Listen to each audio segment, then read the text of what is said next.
39 निसा का बेइज्जती और बुरा हाल। गाजी आप फॉलो नहीं करते प्लीज फॉलो करें जल्दी से 1K फॉलोवर करा दो प्लीज। अब तक निसा को पुलिस लेकर चली गई थी और सिंघानिया परिवार ने कुछ भी नहीं कहा या कुछ भी किया। अब आगे मुंबई पुलिस चौकी में निसा को महिला हवलदार निसा को सलाखों के अंदर बंद कर दिया था। वही निसा पागलों की तरह चिल्लाते हुए बोला, मैंने कुछ नहीं किया है, मैंने किसी को भी परेशान नहीं किया है, मुझे निकालो यहाँ से। इंस्पेक्टर तुमने सुना नहीं मैं क्या कहा, निकालो यहाँ से मुझे, नहीं तो तुम्हें मैं छोड़ूंगी नहीं। उसके चिल्लाने से इंस्पेक्टर को गुस्सा आ रहा था। वे उस सलाखों पर अपने डंडे से मारते हुए बोला, चुप बिल्कुल पुलिस, अगर अब तुमने चिखा या चलाया तो मैं तुम्हें नहीं छोड़ूंगा। ये बात समझ में ये बोल के उसको गुस्से गुरने लगा।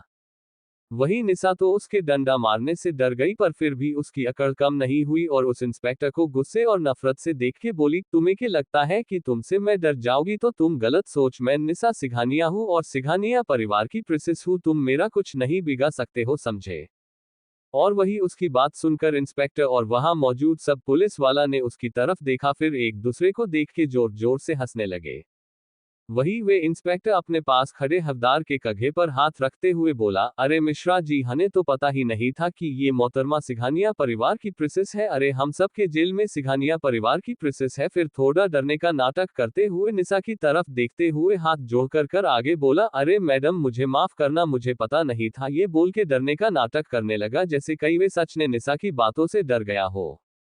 वही निसा उसको डरता देख के खुश होकर और घमंड भरी मुस्कान के साथ बोली, हाँ अब तो अब आए अपने असली औकात ने, तुम जैसे लोग ऐसे ही हम बड़े लोगों के आगे डर से अपने दुम हिलाते फिरते हैं, हम जैसे बड़े लोगों के आगे। ये बोल के घमंड से मुस्कुराने लगी। वही उसकी बात से उस इंस्पेक्टर में उसको देख के फिर से दोबारा हंसने लगा। वही उसके साथ सभी पुलिस हंसने लगे, जैसे उन सब ने कोई बहुत बड़ा जोक सुना हो। और नहीं तो क्या, ये जोक से कम भी नहीं था। निसा शायद जेल आने से उसका दिमाग काम नहीं कर रहा था, इसीलिए तो सबसे सिंघानिया का प्रिंसेस बता रही है, पर वे भूल गई है कि उसकी असली पहचान अब सबको पता है कि वे सिंघानिया की असली प्रिंसेस नहीं है बल्कि नकली प्रिंसेस है। वही सबको हंसता देख के निसा का फेस बिगड़ गया और वे उस सभी को असमंजस के स्थिति ने देखने लगी। तभी उसकी कानों में उस इंस्पेक्टर की बात सुनकर दिया जो सभी पुलिस वाला से कह रहा था, इंस्पेक्टर अरे भाइयों, लगता है कि मिस निसा सिंघानिया अभी भी अपने सपने की दुनिया में जी रही है, तभी तो ये शादियां भूल गई है कि ये पूरा मूवी को पता है, या फिर ये कहा जाए कि पूरी दुनिया को पता सच चुका है इन मोहतरमा के बारे में। पर शादियां ये अभी भी अपने सपनों की दुनिया में जी रही है। ये बोल के हंसने लगा और सभी पुलिस वाले हंसने लगे। वही उस पुलिस वाली की बात सुनकर निसा का फेस काला पड़ गया। वे कैसे भूल गई कि उसकी पहचान अब सबको पता चल गई है। वही वे इंस्पेक्टर उसकी तरफ देख के उसका मजाक उड़ाते हुए बोला, अरे निसा जी, हम सब जानते हैं कि आप कितनी बड़ी है, कि जिसे सिंघानिया परिवार ने कचरे से उठाकर अपनी घर की बेटी बना लिया और मैं उनकी खुद की बेटी यानी कि सिंघानिया परिवार की प्रिंसेस को उसके परिवार अलग करके खुद उसकी जगह प्रिंसेस बन गई। तो तुम तो हुई ना प्रिंसेस, पर नकली प्रिंसेस, ना कि असली प्रिंसेस। फिर अपनी आंखों ने निसा के लिए नफरत और घिन लिए कहा, मिस निसा, अपनी प्रिंसेस गिरी अन्ना उस सिंघानिया मिशन में दिखाना, नहीं तो मुझे एक सेकंड नहीं लगेगा तुम्हारी असली औकात दिखाने में, इसलिए चुपचाप बैठ जाओ। और उसको घूरने लगा। वही निसा को अपनी बेइज्जती उस इंस्पेक्टर से होने से उसको बहुत ही गुस्सा आ रहा था, पर फिर भी उसने उस पुलिस वाले से कुछ कहने की हिम्मत नहीं की, नहीं तो वे इंस्पेक्टर और उसकी बेइज्जती करने के लिए क्या कह देता। इसलिए निसा चुपचाप जाके एक कोने में बैठ गई और रोने लगी। वही इंस्पेक्टर जो कि अपनी चेयर बैठकर अपना काम कर रहा था कि उसको एक फोन आया, जिसे देख के उसने झट से उठा लिया कि उसको उससे कुछ कहा गया, जिसे सुन के उसने यस बोल के फोन रख दिया और एक महिला हवलदार को अपने बुला के और उसको कुछ समझा के भेज दिया। वही महिला हवलदार निसा को खींच के उसके सेल से निकल के उसको खींचते हुए उसको दूसरे सेल में बंद कर दिया। उस सेल में दो खतरनाक महिला क्रिमिनल पहले से मौजूद थी। वही उसको देख के निसा की हालत खराब हो गया और डर के पीछे हो गई।